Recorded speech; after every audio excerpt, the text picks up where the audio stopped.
राजस्थान की शुष्क अरावली पहाड़ियों के बीच बसा एक ऐसा स्थान जहां सूरज ढलते ही सन्नाटा बोलने लगता है, जहां हवा के साथ आती है सदियों पुरानी आहें, और जहां आज भी भारतीय पुरातत्व सर्वेक्षण ASI का बोर्ड चेतावनी देता है, सूर्यास्त के बाद प्रवेश वर्जित। ये कहानी है भानगढ़ किले की।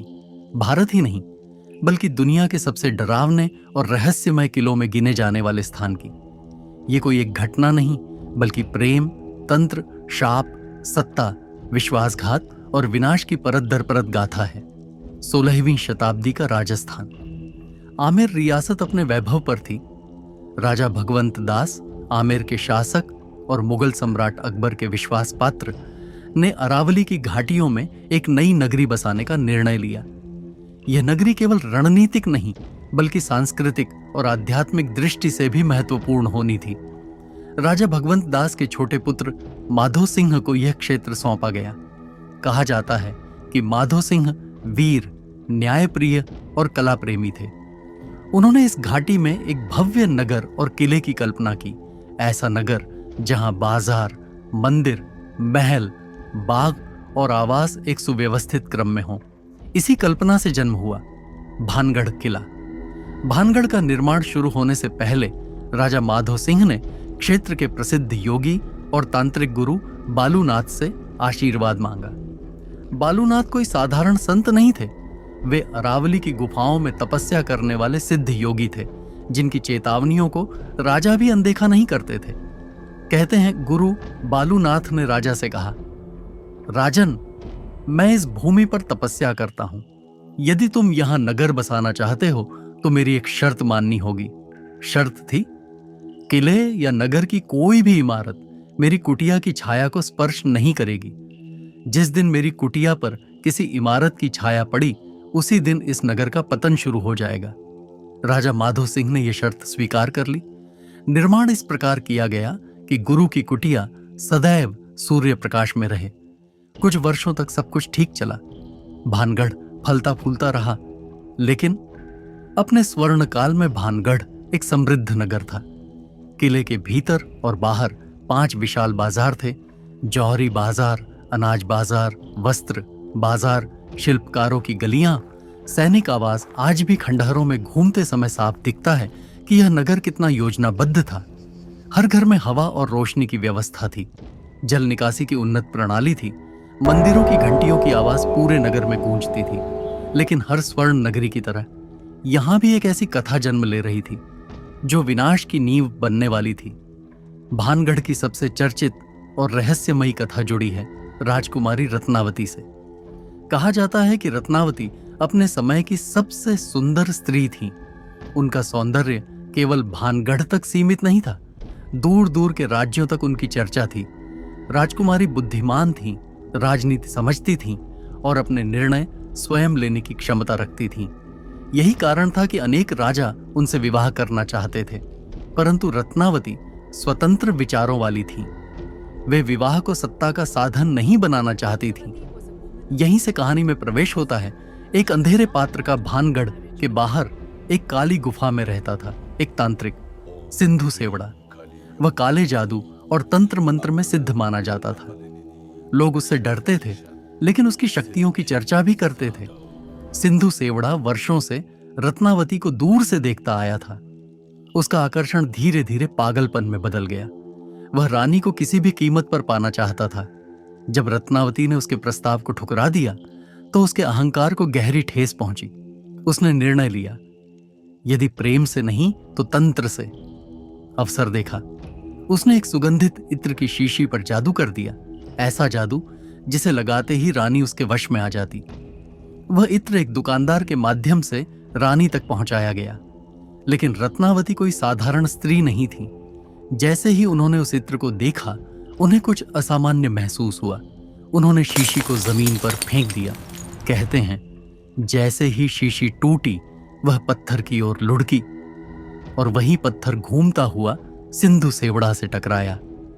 पत्थर से टकराते ही सिंधु सेवड़ा बुरी तरह घायल हो गया।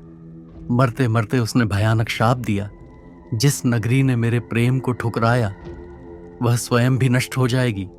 भानगढ़ उजड़ जाएगा यहां कभी जीवन शांति से नहीं बस पाएगा।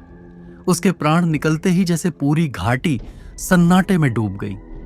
कुछ ही समय बाद भानगढ़ में अजीब घटनाएं होने लगीं। रात में कदमों की आवाज, मंदिरों में अपने आप बजती घंटियां अचानक गायब हो जाते। लोग सैनिकों में भय। उसी दौरान पड़ोसी राज्य से युद्ध हुआ। भानगढ़ की सेना पराजित हुई। नगर में अकाल पड़ा, बीमारी फैली। एक एक कर लोग नगर छोड़ने लगे। कहते हैं समय के साथ नगर में ऊंची इमारतें बनने लगीं। एक दिन सूर्य की छाया गुरु बालूनाथ की कुटिया पर पड़ गई। उसी दिन बालूनाथ ने कहा, अब इस नगर का अंत निश्चित है। कुछ ही वर्षों में भानगढ़ पूरी तरह उजड़ गया। आज भानगढ़ एक खंडहर है। ASI की चेतावनी आज भी लगी है। स्थानीय लोग सूर्यास्त के बाद यहां नहीं जाते। कई पर्यटकों ने यहां अजीब अनुभव बताए हैं। किसी के रोने की आवाज, किसी के पीछा करने का एहसास। अचानक बेहोशी सिंधु सेवड़ा के शाप के बाद भानगढ़ में जैसे अंधकार उतर आया। लेकिन सबसे बड़ा झटका तब लगा जब खबर फैली कि रानी रत्नावती की मृत्यु हो चुकी है। उनकी मृत्यु कैसे हुई, इस पर आज तक स्पष्ट प्रमाण नहीं है। कुछ कथाएं कहती हैं कि युद्ध के दौरान उन्होंने जौहर किया, जबकि कुछ लोक कथाओं में बताया जाता है कि शाप का प्रभाव सीधे उन तक पहुंचा। स्थानीय मान्यता के अनुसार रानी ने अपनी जान इसलिए दी ताकि सिंधु सेवड़ा की आत्मा कभी उनके शरीर को न पा सके। रत्नावती की मृत्यु के कुछ समय बाद ही पड़ोसी राज्य ने भानगढ़ पर आक्रमण कर दिया। पहले से भय और अव्यवस्था से ग्रस्त सेना टिक नहीं पाई। किले की गलियां युद्ध भूमि बन गईं।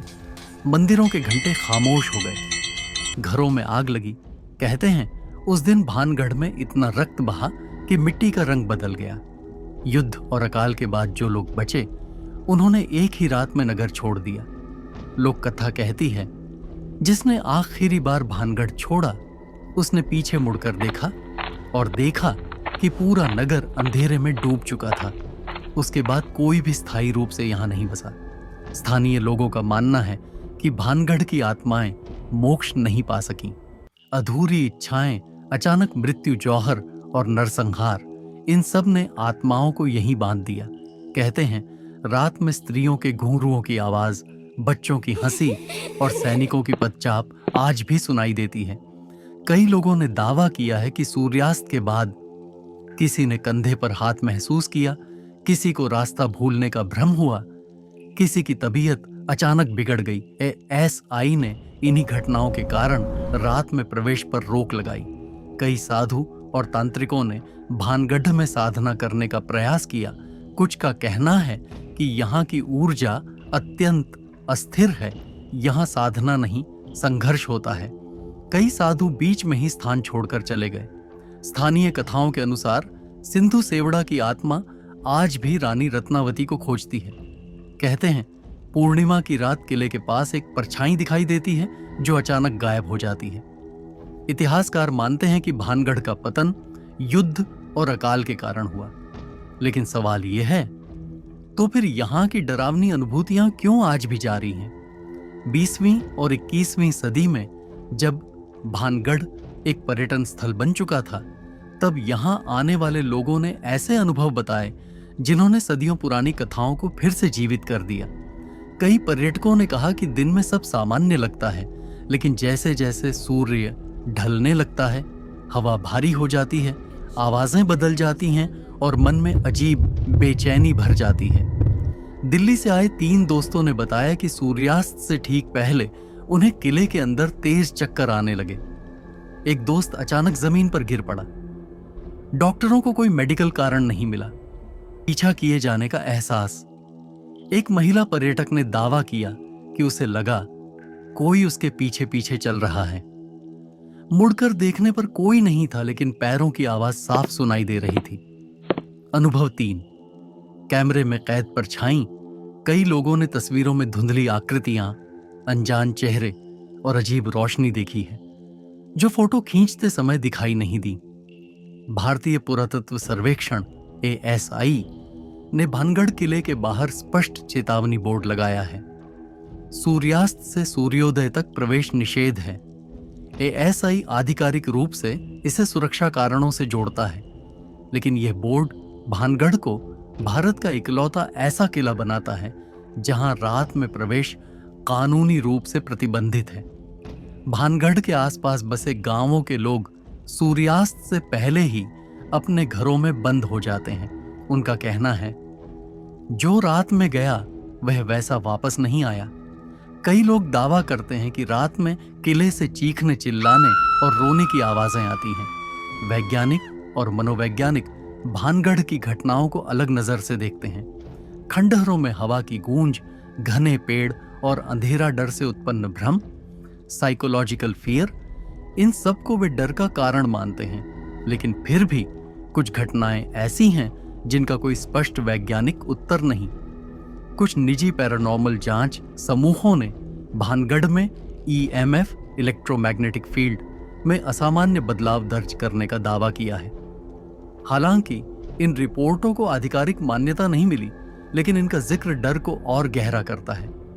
भानगढ़ का माहौल, सुनसान खंडहर, टूटी दीवारें, सन्नाटा मानव मस्तिष्क को अलर्ट मोड में डाल देता है। यही कारण है कि साधारण आवाजें भी असामान्य लगने लगती हैं।